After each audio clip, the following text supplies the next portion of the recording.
हमारा chapter history के अंदर एसएसटी में चल रहा था 6 नंबर का बुनकर लोहा बनाने वाले और फैक्ट्री मालिक, जिसमें हमने अपने प्रीवियस लेक्चर में ये पढ़ा था कि किस तरह से भारतीय कपड़ा और लोहा उद्योग जो विशेष उद्योग माने जाते हैं उनकी विश्व में क्या स्थिति थी। भारतीय कपड़ा जो कि बहुत ही फेमस कपड़ा हुआ करता था और विदेशों के विश्व बाज़ार में उसने अपनी अनूठी छाप छोड़ी हुई थी और स्पेशली ब्रिटेन में भारतीय कपड़े की बहुत ज़्यादा मांग थी और उसके कारण था कि हमारी जो गुणवत्ता थी, बारीक कारीगरी थी, उसके कारण पूरे एशिया, पश्चिम मध्य एशिया में बहुत भारी व्यापार किया जाता था और हर व्यक्ति भारतीय कपड़ों से एक विशेष लगाव महसूस करता था और उस कपड़े को उन्होंने कई अलग अलग नामों से भी पुकारा। उन कपड़ों के अंदर एक आपको शब्द बताया था मैंने कल, मसलिन शब्द, जो कि हमारी मलमल होती है, बारीक सूती कपड़ा होता है एकदम। इसके साथ में कालीकट देर में उन्होंने जब डेरा डाला तो उन्होंने एक शब्द और कैलिको करके निकाला। इसी तरह अनेक कपड़े हैं, जैसे छीट के कपड़े होते हैं जिनको उन्होंने शीट्स कहा। इस तरह से बांधना कपड़ा था हमारा। इन सभी कपड़ों की बाज़ार में बहुत मांग थी और अपनी कला के लिए फेमस थे। आज हम यूरोपीय बाज़ार में भारतीय कपड़ा उसके बारे में हम पढ़ने जा रहे हैं कि 18वीं शताब्दी की शुरुआत तक आते आते भारतीय कपड़ों की लोकप्रियता, यानी भारत का कपड़ा इतना ज़्यादा डिमांड में था कि इंग्लैंड के अंदर जो अपने ऊनी और रेशम के वस्त्र बनाने वाले जो निर्माता थे उनको भारतीय कपड़ों से बहुत ज़्यादा प्रतिस्पर्धा का सामना करना, मतलब उनके कपड़ों से ज़्यादा भारतीय कपड़ों की मांग इंग्लैंड के अंदर होने लगी, जिसके कारण उन्हें अच्छा व्यापार नहीं मिल रहा था। इसलिए उन्होंने भारतीय कपड़ों के जो आयात कर रहे थे ब्रिटेन के लोग, उसको यूज़ कर रहे थे मंगाकर, उस पर उसका विरोध करने लगे कि भारतीय कपड़े को मंगाया ही नहीं जाए इंग्लैंड के अंदर। और इसी कारण 1720 के अंदर ब्रिटिश सरकार ने क्या किया, जो भारत के छापेदार सूती वस्त्र थे, जो छीट के कपड़े थे, उनके इस्तेमाल पर क्या लगा दी, एक पाबंदी लगा दी कि कोई भी ब्रिटिश जो है, कोई भी इंग्लैंड का जो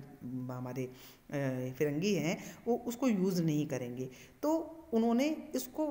बंद तो किया ही, साथ में एक कानून बनाया जिसका नाम उन्होंने रखा कैलिको अधिनियम। क्यों कैलिको, आपको पता है कपड़े का नाम रखा था, जो कालीकट के अंदर केरल के अंदर जब आए थे वो लोग मसाला खरीदने, और तो उस कानून का नाम ही कैलिको कानून रख दिया, क्योंकि भारत की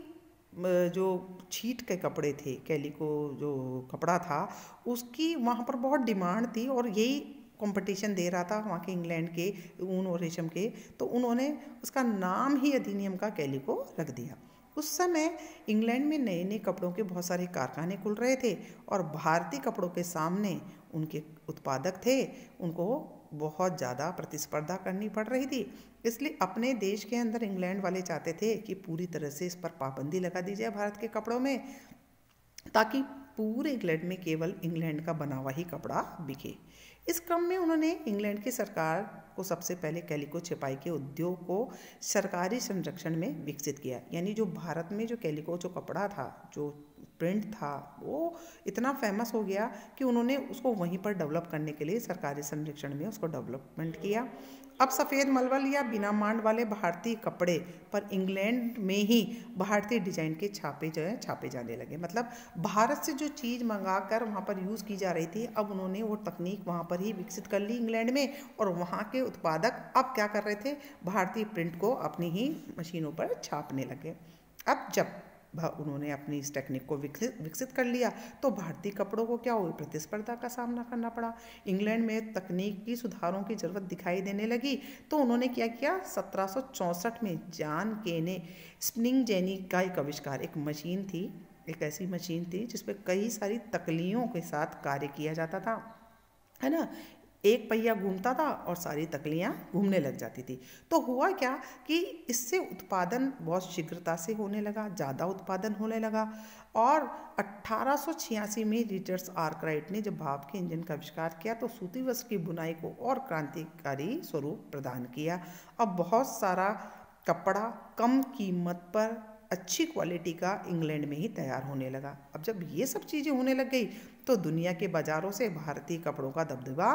कम हुआ, क्योंकि वो चीज़ बना भी रहे थे अब उन्होंने बाप के इंजन का आविष्कार भी कर लिया था, तो वो माल भी एक स्थान से दूसरे स्थान पर भेजने लग गए। तो भारतीय जो कपड़े बन रहे थे उसको क्या हुआ, बहुत प्रतिस्पर्धा का सामना करना पड़ा। और स्थिति ये हुई कि डच, फ्रेंच, ब्रिटिश, अन्य यूरोपीय जो व्यापारी कंपनियां थी उनको तो होने लग गया बहुत सारा मुनाफा, और क्या हुआ, भारतीय कपड़े बाजार से जाने लगे। अब जब मुनाफा हुआ तो ये कंपनियां कहती भारत आकर क्या करती थी, चांदी के बदले सूती और रेशमी वस्त्र खरीदती थी। परंतु जैसा कि आपको पता है कि ईस्ट इंडिया कंपनी ने अब बंगाल के ऊपर अपने अधिकार जमा लिया था, तो वो चीज़ें खरीदने के लिए अब चांदी मंगाने की उनको ज़रूरत नहीं थी। जो वहाँ के लोगों से लगान राजस्व वसूल करते थे उसी से क्या करते थे, ये कपड़ा खरीदने लग गए थे।